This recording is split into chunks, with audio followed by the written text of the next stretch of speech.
Армысыздар тыңдармандарым, арнама қош келдіңіздер. Арнамның дамуына үлес қосып, лайк басып, комментарий қалдырыңыздар. Әрбір комментарий менің кейіпкерлерім үшін өте маңызды. Өзім солтүстік өңірінің қызымын. Алматыдағы жоғары оқу орнында бірге оқыған. Оңтүстіктің жігітіне тұрмысқа шығатынымды айтқанымда шешем түбегейлі қарсы болды. Олар қазақылықтың лайына батырып, мәдениетті күнге айналдырады деп шошытты. Сол сөздердің санама әсері сонша, шаңырақ көтерген күннен бастап билікті қолыма алдым. Шын сүйсең Алматыда қаламыз деген алғашқы шартым еш қарсылықсыз орындалып, одан кейінгі жылдары қазақтың салт дәстүрінің бірінде мойындамадым. Қайын жұртқа ас тойларда ғана барып, көп бөгелмейтінбіз. Ата енем пәлен деп ештеңе айтпады. Не керек? Қазақпыз дегеніміз болмаса, Европаша өмір сүріп жаттық. Қыз өсті, ұл ер жетті. Балам оңтүстік жақтың қызын аламын дегенде қарсы бола қоймадым. Жас келген сайын ұл мен қыздың болашағын ойлап, іштей балаларыма инабатты, оқыған, жарын құрметтейтін жағдайын жасайтын. Қартайған шағымызда бізге мейірімділік көрсететін келін мен күйеу баланың болғанын қаладым. Өзге өңірде де жақсы жастар бар ғой, дегенмен қазақылықтың қаймағы бұзылмаған оңтүстік өңірінде иманды жастар көбірек болатындығын іштей мойындайтынмын. Күйеу балам түркістандық, келінім Қызылордадан болды. Қызымды қанша үгіттесем де күйеуі Түркістанына әкетті. Көндім. Шүкір, жаман емес, ал келінім аяукамның аяулым ақылдылығымен, көргенді тәрбиелігіне іштей Аллама мың мәрте шүкіршілік етемін. Қайын жұртыма салиқалы келін болмадым, болуға талпынбадым. Сонда да құдіретті күшті Тәңірім мендей ойсыздау пендесіне мейірім төккеніне, кеште болса қателігімді түсінуіне мүмкіндік бергеніне тәубе етемін. Әлқиса келінім түскен күннен орамал тартып сәлем салды. Сәлем салмай-ақ қой дегенімде, мама, батаңыз бен ақ тілегіңізді аяйсыз ба? деп жымиды. Сосын өрескелдеу түк айтқанына қымсынып, баталатын ата енем бар, мен бақты келінмін деді. Жүрегім жылып сала берді. Рас, ерге шыққанымен келін болу бақытын сезінген емеспін. Иә, келін болу бақыт, келін болу жарық ұшып, бала сүю ғана емес, бұл сол әулеттің шағырағына уық болып қадала білу бақыты. Әттеген ай, сол бақытты түсінбегеніме қанжыламын. Олай дейтінім келін, яғни екінші сұрыптағы адам болғым келмеді. Сол пейілімді түсінген қайын жұртымда маған келін деп қарамады. Бөтен болдым. Үлкенге сәлем салып, қызмет қылып, бата алып көрмедім. Аяукамның әлгі сөзі маған осыны түсіндірді. Бұл менің келіннен алған алғашқы сабағым. Жаңа түскен келінге бірден үйрене қою қиын екен. Үйінде бөтен бір кісіп жүргендей, оның әр ісіне, аяқ алысына, қимыл әрекетіне, сөзіне сынмен қарап, сырттай көп бақыладым.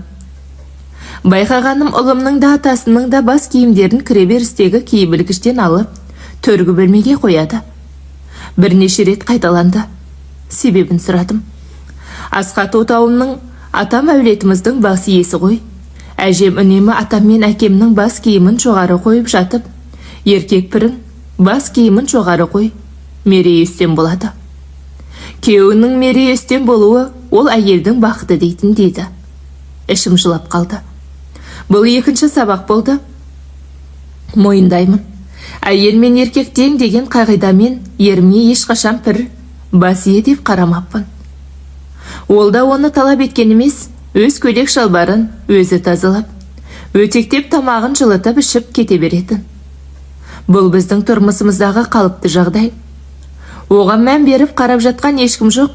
Өзімнің еркектің қисық қабырғасынан жаратылғанымда, және жарымның алдында зайыптылық міндет парызымның болатынын білмей келіппін. Мұны келінімнің іс-әрекетінен ұғындым. Тағы бірде кешкісін кіреберістегі балшық аяқ киімдерді тазартып тұрған келінге қызым, әркімнің өз қолы бар ғой, келін болдым деп, тым асыра сілтеп жібермедің бе деді, әзілдеп болса да ойындағысын айтып. Сенің де етігіңді сүртіп қойдым, көріп тұрмын, рахмет. Саған жағымды болды ғой. Әрине, бірақ сен бұл үйдің күңі емессің ғой. Өз етігімді сүртіп тұрып, қалғандарын ысырып қоя алмадым. Бір етікті сүрткенне, екеуді сүрткенне қиындығы жоқ. Екіншіден балшығымен тұра берсе, су тереге сіңіп, аяқтарын былжыратады. Тазаласам таңертеңге дейін кеуіп, құп-құрғақ болады. Вот так. Үшіншіден, асқатымның үнемі таптаза, ұқыпты болып жүргенін қалаймын деді. Мұндайға қалай елжіремессің? Дегенмен, бұдан алған сабағымда аз болған жоқ. Мен әркез жарым маған көңіл бөлуге тиісті дейтімін. Өзімді бірінші орынға қоятымын. Мен оған не істедім? Емес, ол маған не істеді дейтімін. Жар болу бұл тек алу ғана емес, сыңарыңа құрмет пен сыйластықты береде білу керек екендігін ойламаппын. Келінімнің іс-әрекетінен соны түсіндім, сабақ алдым. Бір күні келінімнің манадан бірдеңе айтқысы кеп, кібіртіктеп жүргенін аңғарып сұрадым. Мама, Алла қаласа немерелі боласыздар деді. Жүрегім жарылып кетеме деп едім.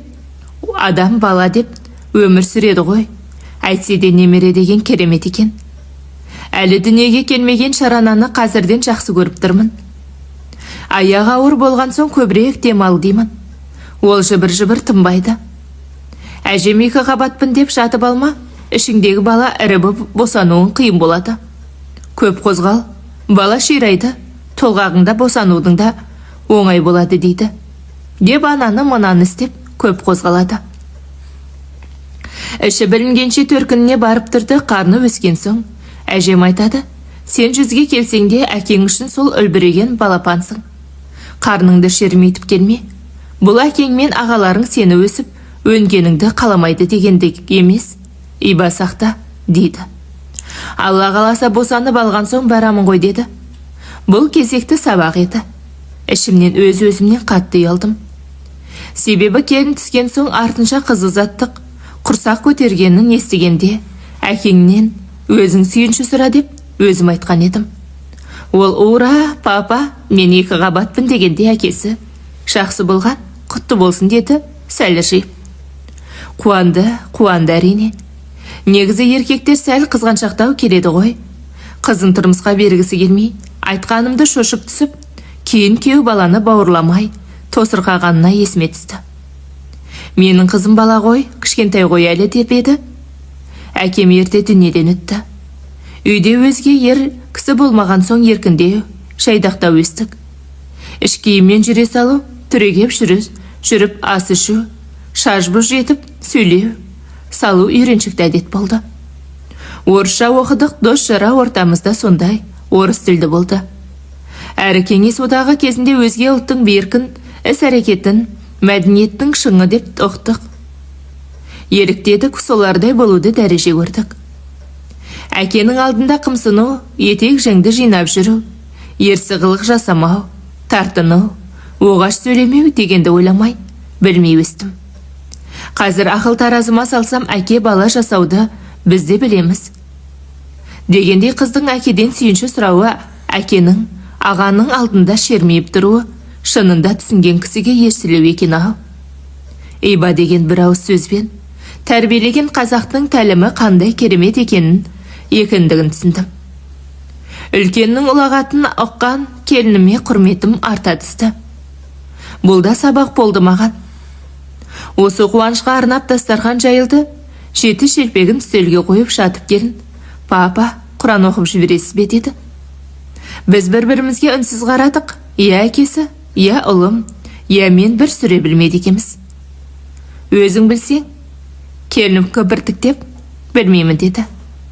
Келіннен ниет болды ау, дедім жатарда. Құдайдан ниет болды деді күйеуім. Сонымен жабулы қазан жабулы қалған. Бірер күннен соң Бағила дегенге қонақ бөлмеге барсам. Мынаны сен әкелдің бе? Деді 2 бет қағазды көрсетіп отағасым. Ашсам Фатиға, Ықылас, Фәләх, Нас сүрелері жазылыпты. Екеуміз бір-бірімізге қарап, іште келіннің сабағы екендігін түсіндік.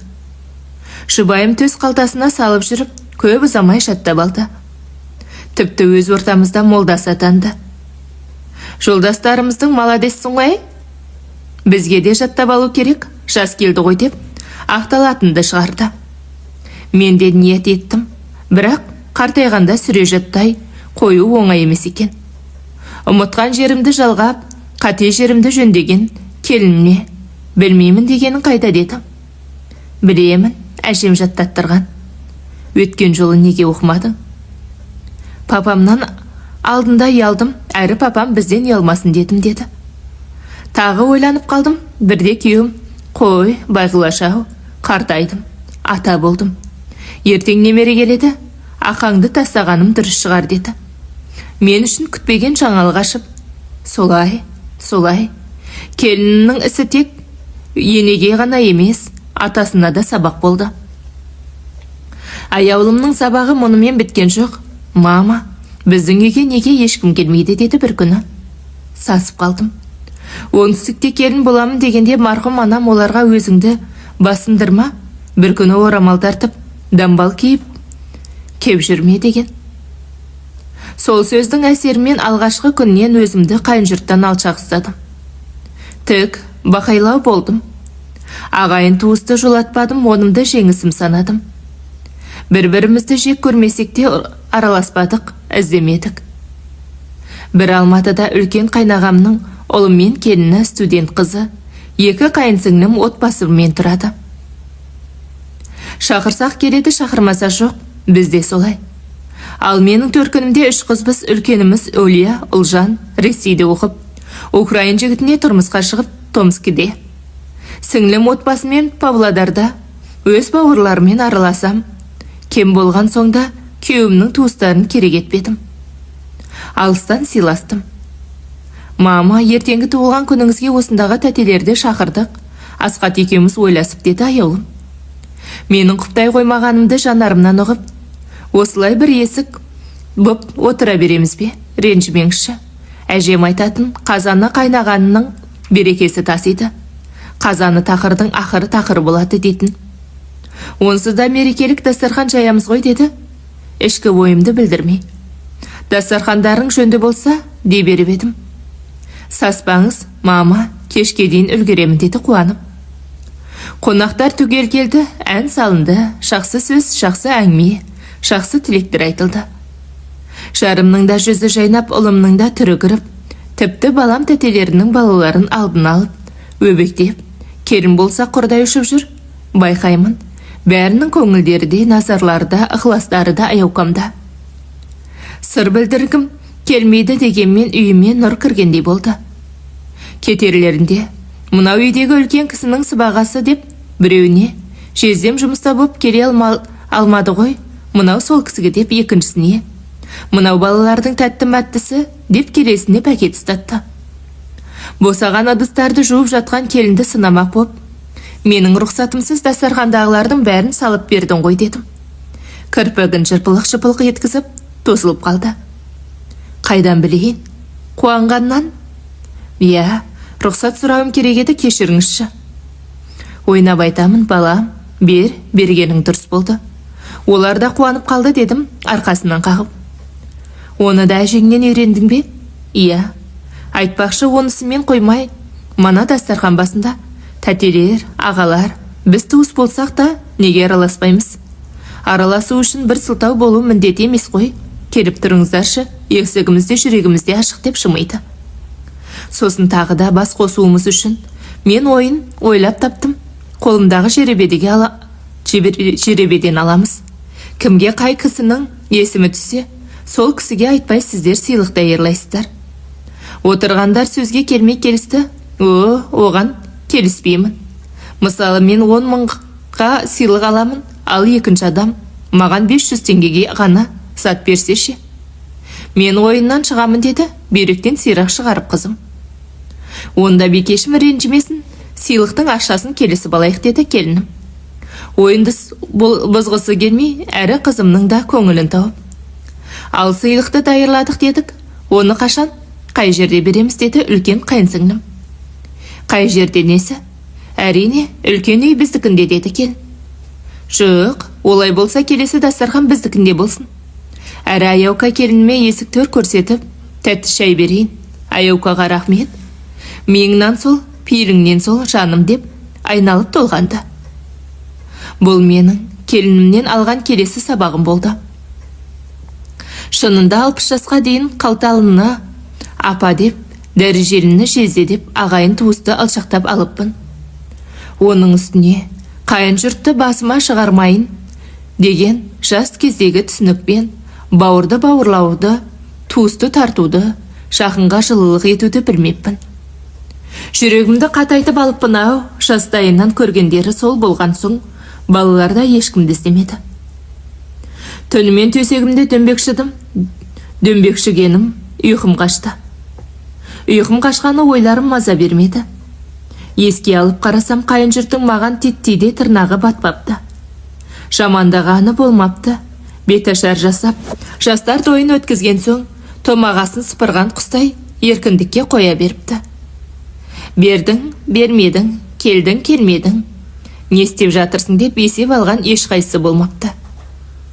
Қазір ойласам ісімес, сай оларда мені керек етпепті ғой. Мен оларды жеңдім десем, жеңіліппін ау. Ағайынға керексіз болғаннан сұрақы не бар? Түсінбеппін ау. Бұдан ұққан күйеуімнің де, балаларымның да, қайын жұртымның да бір-бірімен араласқысы бар. Өзім тас бауыр болған соң балаларды да солай тәрбиелеп келіппін. Әйелден суық қабақ танытып, араларасар еске құлып салып, шауып тастаппын. Бұл тағы үлкен сабақ болды.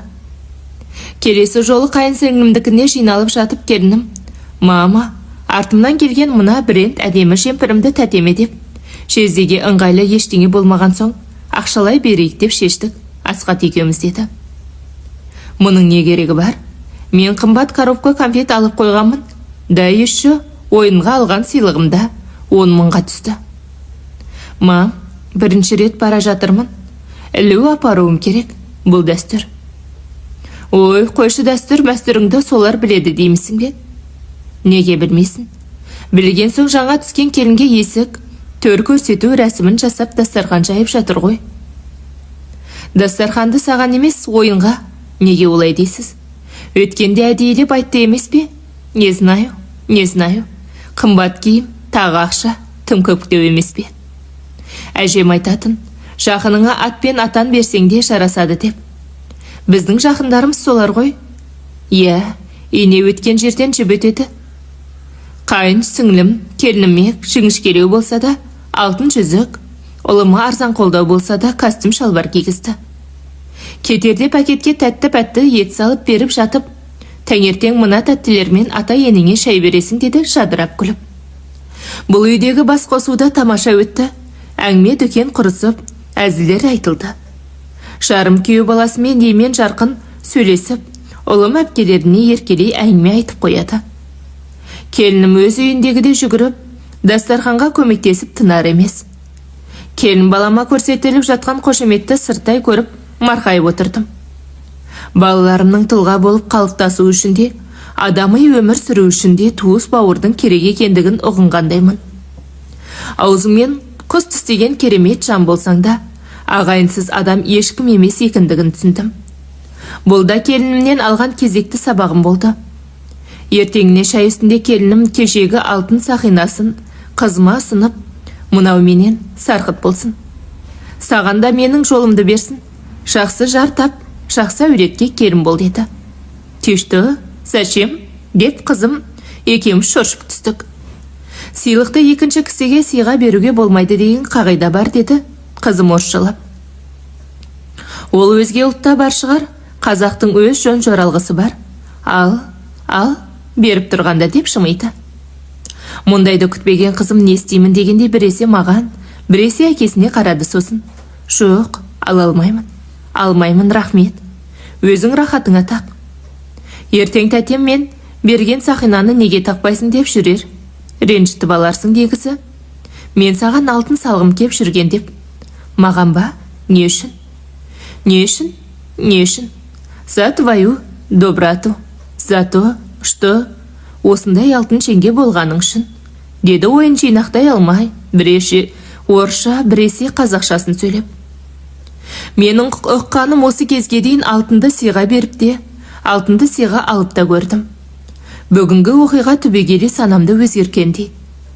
Дәрежесі бар, керек адамдарға алтын сыйлап, өткенім барлардан алтын сыйға алдым.